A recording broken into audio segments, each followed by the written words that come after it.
Ya, shalom sama semua.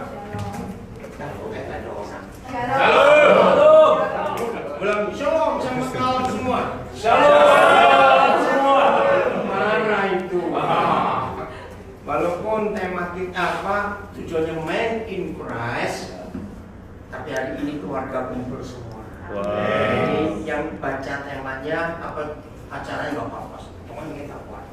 Yang di rumah selamat ya. Kami lagi dari Singapura. Iya.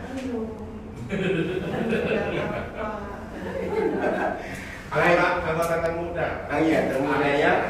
Oke. Ayo coba beli momenan. Ayo masuk. Bintang. Ayo sini. Ya. Baik, kita mau belajar. Kita buka Yohanes 1 ayat 14. Yohanes pasal 1 ayat 14. Ya. Yohanes pasal 1 ayat 14. Yang punya cuma cincin silakan baca, yang bahasa Inggris silakan, bahasa Indonesia, bahasa Bali, bahasa Batak, bahasa Sunda, baca semuanya. Bahasa Betawi. Satu. Ya, saudara dengar ya. Alkitab ini satu-satunya buku di dunia yang sudah diterjemahkan hampir ke dalam 6.000 bahasa. Bayangkan, tidak ada satu. Ya. Yohan pusing. Ya, satu-satunya buku di dunia sudah terjemahkan ke dalam hampir 6.000 bahasa. Wow. Saingannya adalah Harry Potter, tapi itu pun nggak sampai 200 bahasa. Jadi jauh sekali. Nah, bahasa yang paling banyak di negara mana di dunia? Ternyata Indonesia. Indonesia itu hampir ada 700 Alkitab dalam bahasa suku. Untuk Papua saja itu 60 bahasa. Untuk Kalimantan ada 11 bahasa. Karena Dayaknya banyak. Untuk Batak ada 7 bahasa. Untuk Jawa ada 6 bahasa. Ada Jawa Osing, Jawa Tengger, Jawa Banyumas, Jawa Jogja, serupa Jawa mana? Sunda, iya, masih. Terima kasih Pak. Maka itu tidak ada buku sepak. Akan kita tahu apa yang terjadi dengan dunia kalau dunia nggak punya printing machine, nggak punya mesin cetak, dunia akan jadi apa? Kita mikir, nggak akan ada dokternya dokter. Yeah. Kalau nggak ada mesin cetak, bangga loh ya, ada orang berdiri jadi dokter spesialis di Mount Elizabeth. Jadi ini nggak sekolah dunia saja. Ada dokter apa lupa namanya? Tony siapa namanya? Setiawudi ya. Ayo sekarang kita balik supaya kita betul-betul tahu apa yang terjadi kalau dunia nggak ada mesin cetak. Jadi apa? Desa? Air. Ayo, jadi apa kalau dunia nggak ada mesin cetak? Jadi bodoh. Buku akan lambat dicetak. Saudara, mesin cetak itu ada karena Alkitab. Kalau tidak ada Alkitab, tidak akan ada mesin cetak. Coba baca dulu ayat 3 nih, ayat 3. Yohanes 1 ayat 3 dulu ya. Yohanes 1 ayat 3. Ini apa? Cungben, Inggris, Saya Indonesia aja. Oke, Indonesia. Ya. Segala sesuatu dijadikan oleh Dia. Stop dulu. Dianya itu firman. Ya. The word. Segala sesuatu. Berarti ada yang lain nggak? Enggak termasuk segala sesuatu. Dijadikan oleh firman. Terus. Dan tanpa Dia tidak ada sesuatu pun yang telah jadi dari segala yang telah dijadikan. Hebat sekali. Bahasa Inggrisnya itu enggak? NLT atau Indonesia. All things were made. All things. All things were made. and came into existence Came into existence through him. through him, through word. Okay? And without him, not even one thing Without the word, not even one thing. was made that has come into being. Wow. That was made come into being. Without him, the word firman. Oke, saya ingin sadarkan saudara, nggak cuma firman Tuhan yang menciptakan sesuatu, firman kita juga. Maaf, saya ambil contoh yang jelek, tapi Anda semua kita ngerti. Kalau mama mertua berfirman, menciptakan sesuatu nggak ada. Saya tanya, kalau mama mertua berfirman, menciptakan sesuatu nggak di hidup menantunya? Ya itu dia. Jadi nggak cuma firman Tuhan. Contoh, dalam sebuah pesta yang besar, ramai, meriah, mewah, makanan, musik, lampu, semuanya. Tiba-tiba ada orang impuras, mana yang punya pesta? Mana yang punya pesta? Oh di sini. Cuma ada kata pendek, mama meninggal. It's a simple word. Sebenarnya bukan mama meninggal. Menciptakan apa? Duka. Kesedihan. Walaupun yang punya pesta bilang sorry ya, lanjutkan, aku mau ngurus mamaku. Ya yang diundang tahu diri dong. Betul nggak? Yang diundang tahu diri dong. Kosong memakan terus. Mengerti? Nah, buka aja nggak apa-apa. Supaya kamu bisa dengar. Saudara, ini loh firman itu kata-kata kita. Lagi sekali. Minggu lalu ada artis Korea yang terkenal bunuh diri karena kata orang. Betul nggak? Karena kata orang. Joker sampai ada film seperti itu karena dari kecil dia dikata yang jelek. Jadi nggak cuma firman Tuhan yang menciptakan sesuatu, tapi omongan kita pun menciptakan sesuatu. Rusuhnya Wamena tanggal 23 September yang lalu,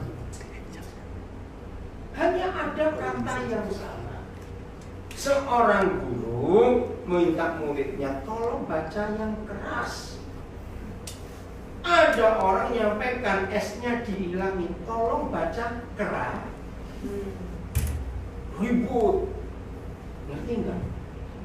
Karena cuma kurang huruf S, artinya berubah. Wih, jadi ayat ini luar biasa.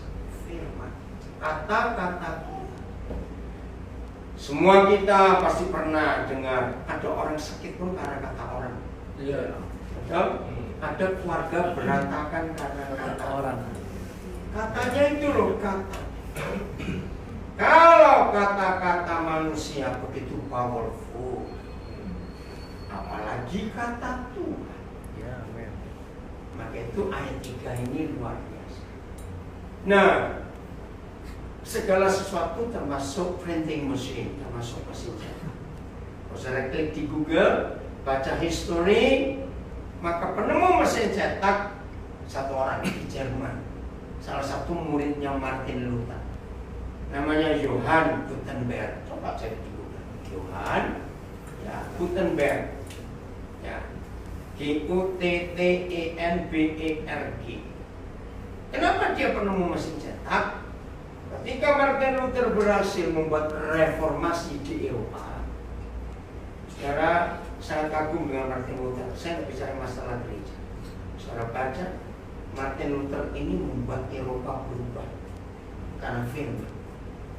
Nah, pas ulang tahun 500 tahun dia melakukan perubah gereja Katolik 31 Oktober 2017 yang lalu, saya dapat kesempatan, memang saya berencana, saya ingin ada di gereja Wittenberg di Berlin di Jerman, itu masuk Jerman Timur.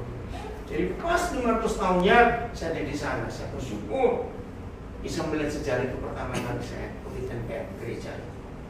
Nah, karena orang mengalami pembaruan, born again, haus akan firman.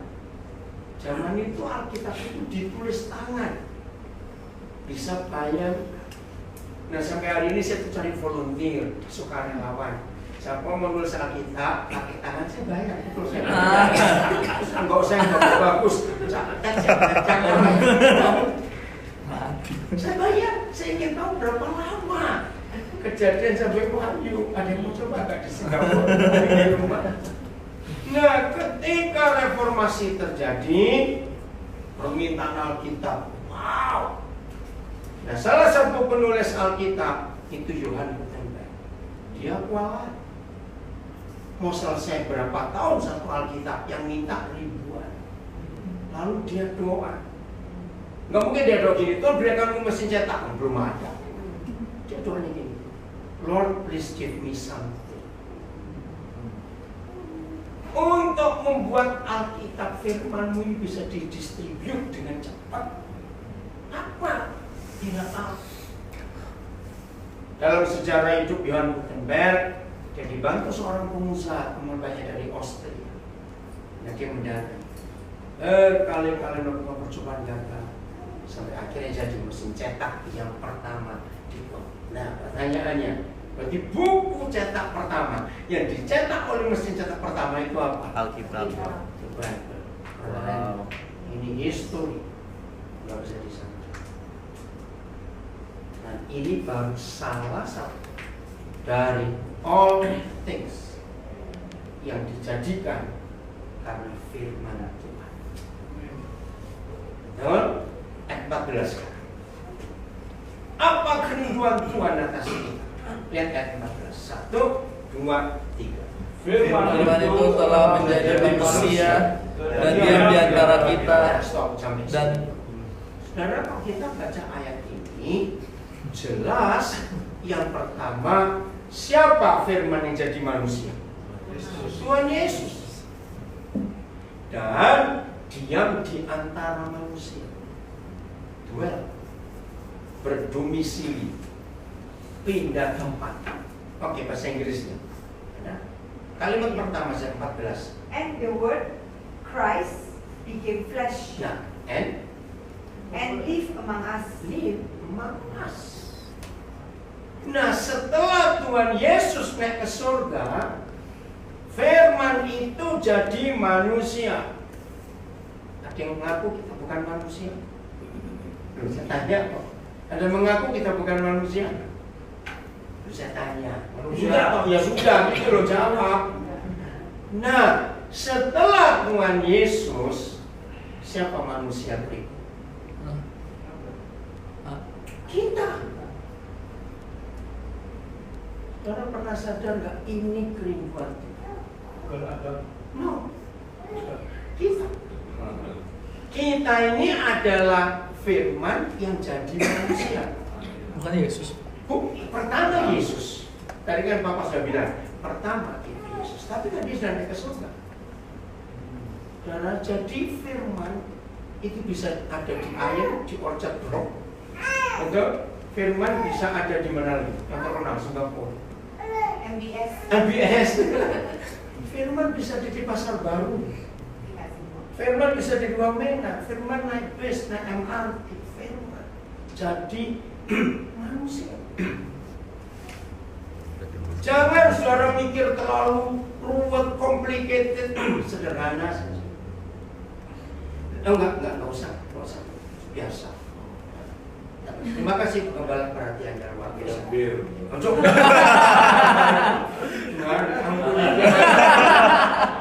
Orang lebih bagus kasih bir itu buat Yesus. Pantes Roy kemarin bilang ini anak muda terima. Bagian emas lah. Lalu kamu Roy. Oke, saya lanjut. Ini keren sekali. Saya pakai istilah kedokteran. You are what you eat. Nanti maksudnya, kamu itu adalah apa yang kamu makan. Dan itu betul. Bagaimana mau hidup sehat kalau mulutnya rakus? Aduh maaf. Nanti maksudnya itu nggak bisa. Maka itu Alkitab adalah buku pertama di dunia, di oldest literature Musa adalah orang pertama di dunia yang menulis apa yang boleh kita makan dan yang tidak boleh kita makan. Kalau makanan kita gosip, kalau makanan kita gosip, kita jadi apa? Gosiper, bukan gosiper. Gosiper. Nah, sekali saudara, kira-kira tahun 74-75, saya tuh mikir gini. Zaman Maria hidup, banyak gadis kan? Banyak. Kenapa Papa langsung milih Maria? Karena masih perawan. Mau perawan. Dari tadi bergadis banyak perawan. Maaf, kau bisa makan dulu ya? Jadi udah lapar, boleh kok makan? Udah. Kok coba? Berarti nanti lagi, berarti kamu. Oke ya. Nah, banyak gadis pada zaman Maria. Kenapa Papa langsung milih Maria? Ini penting sekali. Kira-kira gini saya mikir waktu itu. Kalau Papa nggak bilang pada Gabriel, Maria, ya spesifik nyebut nama Maria di Nazaret. Papa cuma pastiin, Gabriel, mulai besok kamu turun ke dunia cari gadis yang mau hamil sebelum nikah. Kira-kira perlu berapa tahun dia bolak-balik? Lama. Jadi nggak pertanyaan saya. Hei gadis-gadis yang mau hamil sebelum nikah, ayo sama mau, ayo jawab berapa tahun itu? Lama sekali. Tapi kenapa dia suruh dekat Maria? Nah itu saya yakin di Alkitab pasti ada satu ayat yang menjelaskan kenapa Maria. Pasti. Ternyata ada. Kita buka Lukas 2 ayat 19. Saya kaget sudah waktu tunjukkan itu. Lukas 2 19. Ya, baca 1, 2, 3. Tetapi Maria menyimpan segala perkara itu di dalam hatinya dan merenungkannya. Bahasa Inggrisnya coba. But Mary treasured all these Treasured. Ya sebagai tabungannya. all these things, All the things. giving careful thought to them and pondering them in her heart. Oh, pondering them. Saudara, treasure begitu menghargai, disimpan sebagai harta yang mulia. Treasure. Begini, ini 2 kali tertulis di Lukas. Maria hobinya menyimpan firman. Segala sesuatu dalam firman. Yang pertama, waktu gembala-gembala mengunjungi Yesus waktu masih hidup, mendengar berita, Maria bingung. Apa itu? Tapi dia simpan. Nah sekarang yang kedua ini, waktu Yesus sudah mulai dewasa, dia mikir ada apa, malaikat itu ngomong, kok bisa begitu? Nah, karena firman itu disimpan di hatinya dan direnungkan. Itu makanan Maria. Jadi makanan dia adalah firman. Dia simpan. Simpan. Ponder. Dia simpan. Dia cerna. Ingat, you are what you do. Kalau kita makan firman and meditate, coba cari di Google Translate. Meditate itu keren. Cari Google Translate. Meditate. Sungguhnya apa? Meditasi. Ayo, siapa yang ingat? Cari Google Translate. Meditate itu definisinya luar biasa. Iya, terus untuk kita renungkan. Mandarinnya ada Google Translate meditate. Merenungkan. Iya, Inggris pakai Inggris, yang pakai Indonesia. Think deeply. Think deeply and then Focus one's mind focus in one mind. for a period of time. Ya, and then ada lagi in silent. Or with delay of chanting Nah, chanting ya, pakai diulang-ulang terus. for religious or spiritual purposes. Nah, ada lagi nggak sih? Or as a method of relaxation. Ada lagi yang ada. Saya lupa ada istilah digest itu, saudara. Lebih dari itu. Meditate. Meditate itu, oh, mama biak. Larinya ke situ. Dalam bahasa Ibrani, merenung itu memamabiak. Apa itu mamabiak? Mencerna. Mencerna. Iya, bukan bahasa Inggrisnya. Digest. Bukan digest. Coba. Mau apa itu? Ngunyah. Iya itu bahasa Indonesia. Balainya. Chewing. Chewing. Ya, coba cari bahasa Inggrisnya. Itu yang saya kagum, saya lupa. Memamabiak. Bukan mamabiak itu bukan chewing. Ruminate. Ya, apa lu? Ruminate. Nah, ruminate. Oh, lu Sekarang cari ruminate, terjemahan arti ruminate. Itu dalam besar. Ruminate, cepat. Ruminate. Ya, apa itu? Bacain. Luminate. Itu hebat sekali. Nah, Maria itu begitu. Oke? Apa itu luminate? Ruminate, not luminate. With R. Oh, R. Ya, with R, Ruminate. ruminate. Oh, iya. Ada? Ayo coba. Ayo baca. Ayo waktunya. Saya harus telepon. Hewan pemamabiak. Ya, bukan Inggrisnya. Ini Pak. Ruminate. Pak. Ya, ayo baca cepat. Think deeply about something. Wait. Think deeply about something. Chew the cud. Yeah, and then Terus habis itu. chew the cud. Ya. Ada lagi nggak? Udah itu dong. Oh, ruminate. Saya lupa ada satu istilah yang bagus dalam bahasa Inggris. The process of further fermentation. Fermentation. And then. Ruminant digestive system. Ada. To go over in the mind repeatedly Mhm. and often casually or slowly. Cuma itu aja. Saudara ingat? Kalau saudara ingat Yusuf 1:8, Ya. perkatakan kitab Taurat itu Ya. dan ruminate. Chewed over. Renungkan itu meditated day and night. Ya. Oke. Nah, saya gabungkan ayat-ayat ini dengan fakta. Tolong.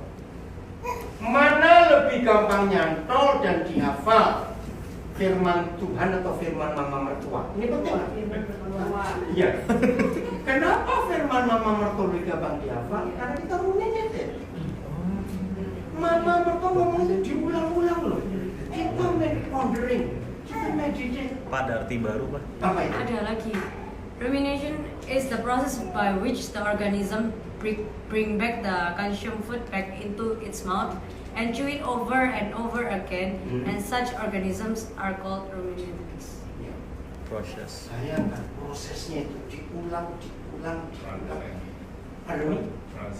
Transcend. Sampai ada organisme berguna. Wow. Kenapa firman mama mertua 20 tahun lalu kita masih ingat, khotbah 2 minggu lalu lupa? Karena kita ruminate, yang kita ulang-ulang firman mama mertua. Firman Tuhan nggak pernah kita ulang. Mata mertua juga Pak. Ya oke lah apa saja. Pahitan. Firman teman, firman tetangga. Betul nggak? Kita sering ulang-ulang nggak? Nah yang jahatnya manusia, kata-kata negatif dengan Yes. Oh. ini yang merusak semuanya. Ya. Begitu firman nggak jadi kenyataan dalam hidup kita. Jadi supaya firman itu jadi manusia, mulai hari ini firman itu jadi makanan kita. Amin.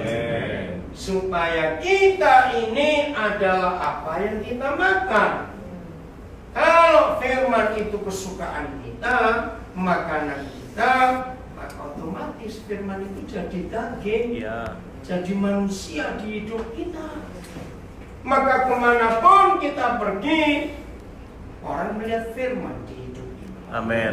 Betul tidak? Ini sungguh luar biasa. Jadi nggak susah. Betul?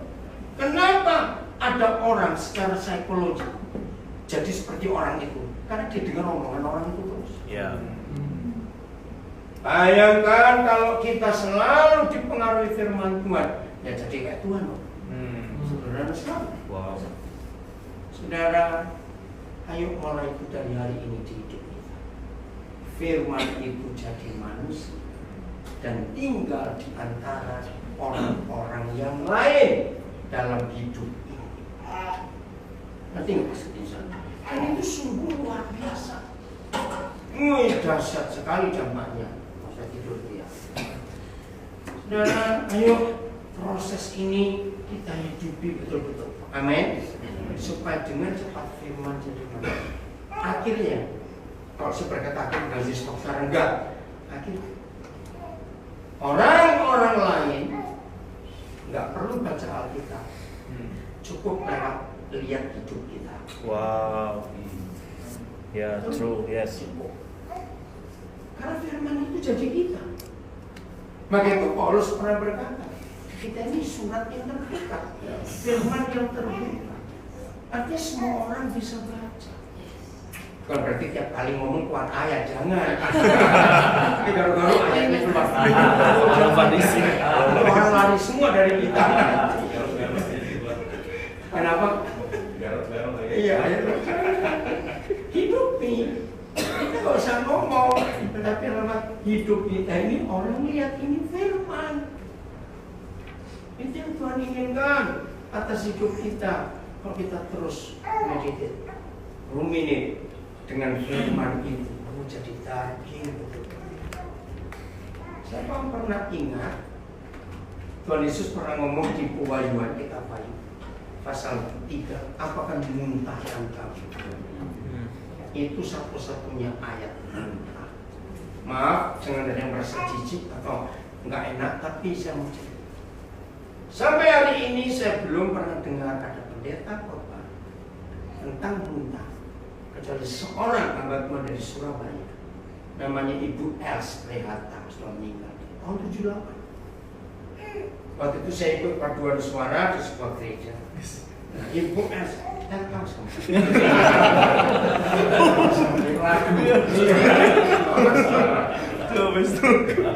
Nah, dalam suatu pertemuan sudah Pak Gembala.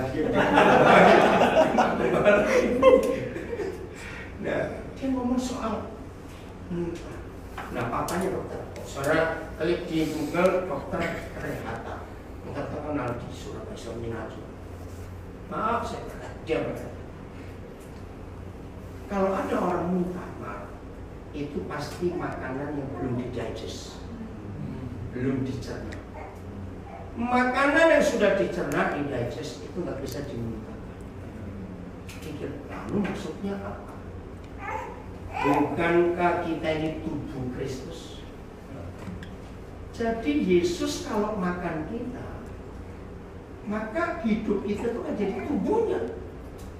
Jadi nggak mungkin malam ini kita makan bakso, besok mengkol di pipi satu, mengkol di tangan satu, menakutkan. Atau makan mie, terus panjang-panjang tuh, aduh, hancur. Nah, akan ada pada akhir zaman gereja-gereja yang nggak mau di-digest oleh Tuhan, tetap eksis dengan kemanusiaannya, itu akan dimuntahkan oleh Tuhan. Wow. Ngeri sekali. Saudara, maka kalau kita makan Yesus, kita jadi seperti Dia. Dan Dia pun perlu makan. Kita buka Yohanes 4 ayat 34. Yohanes 4 ayat 34. Sederhana untuk mengerti firman itu jadi manusia. Yohanes 4 ayat 34. Oke? Yohanes 4 ayat 34. Yohanes 4 ayat 34 kata Yesus kepada mereka, makananku ialah melakukan kehendak Dia yang mengutus aku. Makanan. Is to do the will of Kalimat kata makananku itu artinya satu, kita makan supaya kuat. Oke. Nah, untuk kita kuat sebagai anak-anak Papa di surga, kita harus makan sesuatu. Kata kedua arti makanan itu kesukaan. Betul enggak? Oh, itu makanan suka. Nah, coba kita tanya dalam hidup kita, apa kesukaan kita? Kalau kesukaan kita adalah melakukan kehendak Bapa, berarti kita benar. Untuk kita sehat secara murid Yesus, harus makan. yaitu melakukan kehendak Bapa. Ingat, ada 3 macam kehendak dalam hidup. 1 kehendak diri sendiri, 2 kehendak Tuhan, 3 kehendak dosa atau kehendak setan. Nggak ada yang keempat, cuma 3 ini. Nah, sekarang kita harus milih. Dan 3 kehendak ini semuanya berbentuk makanan. Kalau kita melakukan kehendak setan, berarti makanan kita adalah melakukan keinginan dia. Kalau makanan kita adalah menyelesaikan kehendakku, berarti semua keinginan kita harus kita turuti. Puji Tuhan, kalau kita bisa menemukan kehendak Bapa itu makanan. Puji Tuhan. Nah, yang keempat, misalnya, saudara lihat ada orang kerja berat sekali. Kita melihatnya aja, aduh, mana sanggup. Terus saudara dekati, kamu kok bisa melakukan itu? Nah, ini saya kira Inggrisnya nggak ada istilah. Itu makananku seharian. Nanti nggak kalimat. Artinya apa? Sudah biasa. Sudah kebiasaan. Buat orang nggak biasa, ini nggak sanggup. Nah, renungkan 4 kali ini soal makanan. Apa kebiasaan kita tiap hari? Yang buat orang lain, susah buat aku. Dan berkata, itu makananku. Pasti semua orang akan merasa, kalau ditanya sulit nggak melakukan kehendak Tuhan, jawabannya sulit. Betul? Karena kita suka hidup dalam dosa.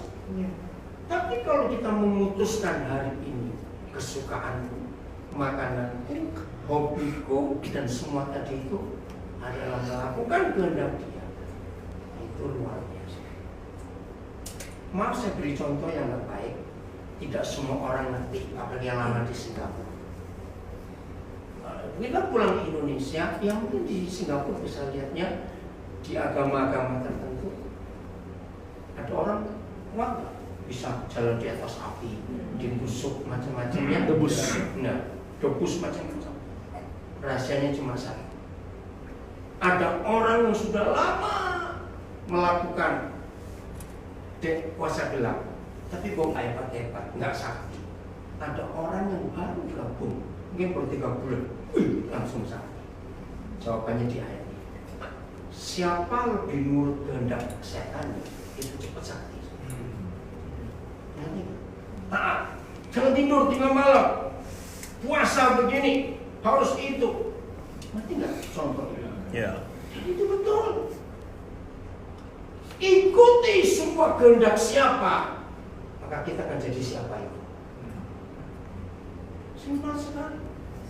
Maka itu kalau ada di antara kita berkata, ini aku sudah bertahun-tahun jadi Kristen, sejak airport Canggih belum dibangun. Airport Canggih belum dibangun. Dulu kan di mana? Kelang ya. Seletar. Canggih, saya pertama kali mendarat di sana itu 21 Juli 81. Wah. Itu pertama saya. Wah. Nah, waktu itu saya berangkat dari Indonesia, ya dari Halim Perdana Kusuma. Waktu itu internasional Halim, domestiknya Kemayoran. Oke. Nah, saya pulang. Bukan 85 saya salah. 85 saya berangkat ke Australia, berangkat dari Halim itu akhir Maret. Nah, 1 April 85 Bandara Soekarno baru diresmikan. Saya pulang bulan April sudah langsung mendarat di Soekarno-Hatta. 81 itu saya dari Halim. Nah, kalau dia berkata, aku ini sudah lama menjadi Kristen, sejak Canggih Airport belum dibangun. Belum. Tapi kenapa hidupku terus begini? Jawabannya, karena orang itu tidak suka melakukan kehendak Bapa. Dia suka melakukan 2 kehendak yang lain. Apa tadi satu? Kehendak diri sendiri dan kehendak setan. Itu jadi makanannya. Maka kuat di situ. Saya cuma cerita ya saudara. Minggu sore yang lalu, ini kan Senin. Jadi minggu tanggal 14. 13 ya, saya itu harusnya pelayanan di Semarang. Senin sore saya seminar ambang-ambang di Ngantru di rumah. Akhirnya saya batalkan. Sebab ada teman baik saya meninggal di Sydney. Nah sebelum dia meninggal dia sudah pesan ke anak-anaknya, pokoknya kalau papa meninggal harus kau yang memimpin pemakaman. Nah pemakamannya Senin. Langsung saya harus ngurus tiket. Jadi saya berangkat minggu malam dari Denpasar ke Sydney, pemakaman Senin malam saya balik ke Indonesia. Jadi Selasa siang saya tiba di Jakarta, langsung ke Kerawang, ada KKN dan seminar 3 sesi. Tengah malam saya balik macet Kerawang. Rabu pagi saya ke Jombang, ada pelayanan di Jombang. Langsung pulang. Nah, Kamis ke Singapura. Nah, saya sudah beli tiket besok rame-rame sama anak saya pulang ke Jakarta. Tiba-tiba ada berita besok pagi jam 10.30 pemakaman teman baik saya di Berlin, profesor ahli anestesi. Dia lulusan Beijing, S1-nya di Moskow, keren. Itu zaman Soekarno di dia nggak bisa pulang ke Indonesia. 7 tahun yang lalu suaminya Dr. Tio, suaminya Chinese meninggal. Nah ini meninggal berapa waktu yang lalu dan besok pemakaman. Warganya minta saya harus waktu saya merubah untuk tiket. Jadi berubah pelayanan. Ngerti nggak? Kalau dipikir saya tetap segar nggak melihat begitu jalan muntah. Nah itu dia. Karena makanan. Apa makanan kita itu menentukan siapa kita. Jadi mulai hari ini ingat, satu-satunya pergumulan Tuhan Yesus, bukan 2, bukan 3, apa struggle-nya dalam hidup dia sampai dia campur darah, bisa lupa. Ayo, ya di kesalahan apa yang dia gumulkan, dilalukan. Iya, menaklukkan kehendaknya. Jangan kehendakmu yang jadi, tapi biar kehendakmu. Bayangkan kalau Tuhan Yesus sendiri harus berjuang menaklukkan His will. Apalagi model kita yang doyan duit begini.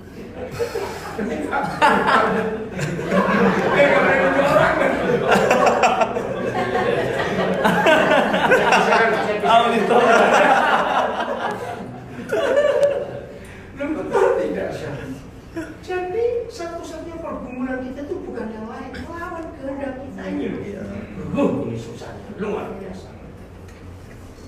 Kita harus mengakui itu. Tapi puji Tuhan, saya berkata, ya itu kan Yesus, harus begitu lagi. Kita harus berkata, aku bisa karena Dia. Amin. Ingat Filipi 4:13. Kita dapat menanggung segala sesuatu di dalam Dia memberi kekuatan. Ya sudah, itu jaminannya. Artinya, jadi nggak ada alasan untuk kita gagal. Taklukkan itu. Satu ayat untuk membuat kita yakin kapan kita bisa mengalahkan. Kenapa kan? Ada masalah? 1 Petrus 4 ayat 1. Inilah satu-satunya ayat 1 Petrus 4 ayat 1 yang ditulis di Alkitab. Kapan kita stop berbuat dosa?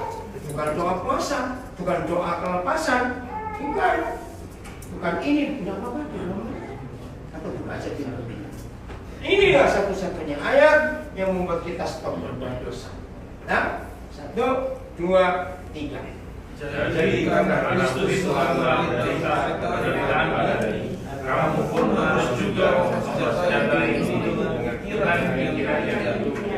Karena barang siapa telah menderita penderitaan badani, ia telah berhenti berbuat dosa. Nah, inilah satu-satunya ayat di Alkitab yang memberitahu kita kapan kita bisa stop berdosa.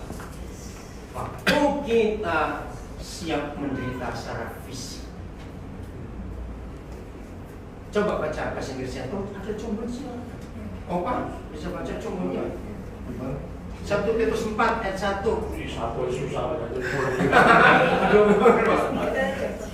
Ya, First Peter 4. Dia lagi nyari.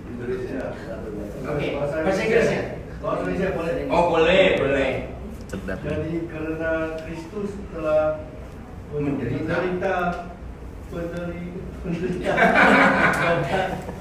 Ini Singaporean yang istilah orang Indonesia juga berperasaan jatai dirimu dengan pikiran demikian karena barang siapa telah menderita penderitaan badani, ia telah berhenti berbuat dosa.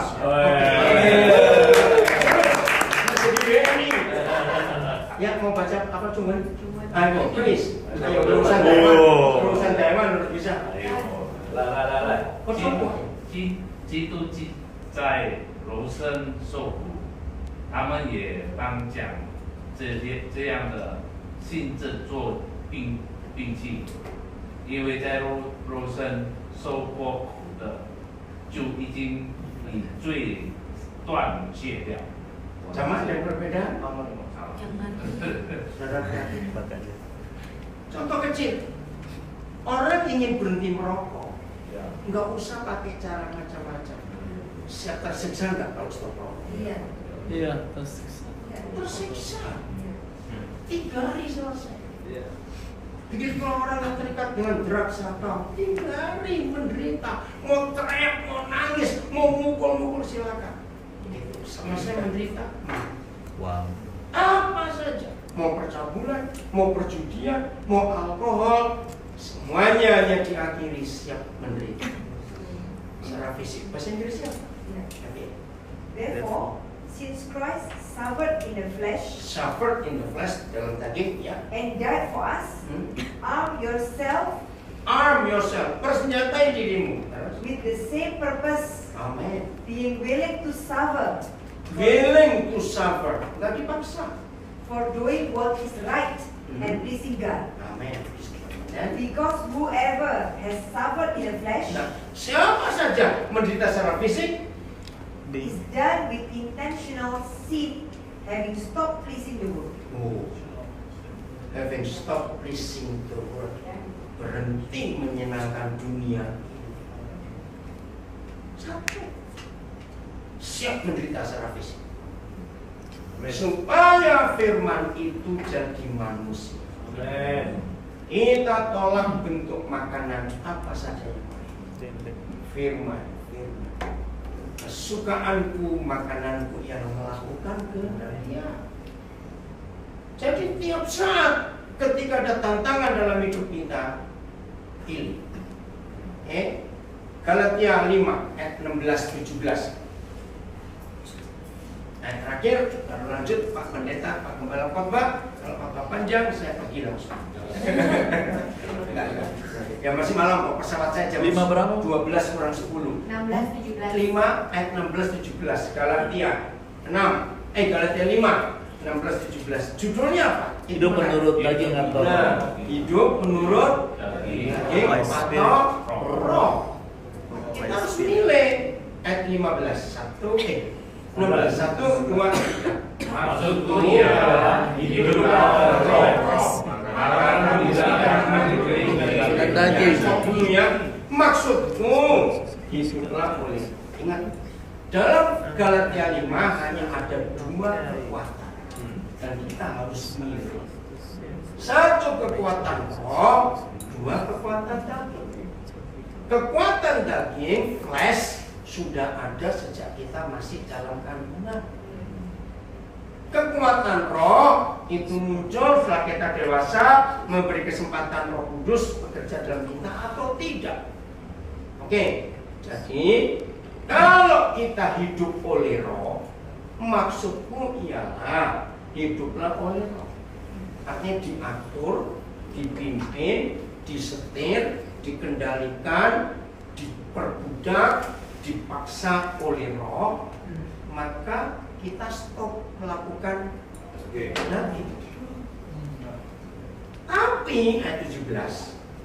Sebab keinginan daging berlawanan dengan keinginan roh. Terus? Dan keinginan roh berlawanan dengan keinginan daging. Jadi ini yang terjadi di hidup kita setelah kita terima Tuhan Yesus. Saya beri bukti. Saya percaya semua kita pasti pernah mengalami ini.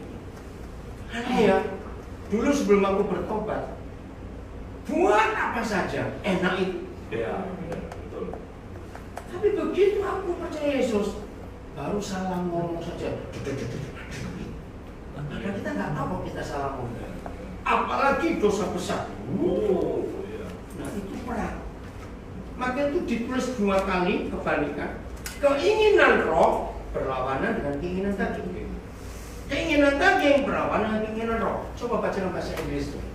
Kalimat ini. Ayat berapa, Pak? Ayat 17. Ya. For the Sinful nature itu daging. has its desire, As it punya keinginan sendiri. which is opposed to the spirit. Nah, itu yang melawan, which is opposed to spirit. Terus? And the desire spirit Nah, keinginan roh opposes the sinful nature. melawan, bertentangan dengan dosa alamiah.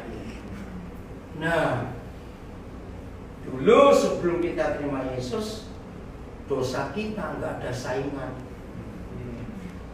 Begitu Roh Kudus masuk, ini opposite. Baru salah dicicil, kenapa begini? Aku kok gelisah sekali? Ya wajar. Nah, hidup kita jadi medan perang. Ada enggak?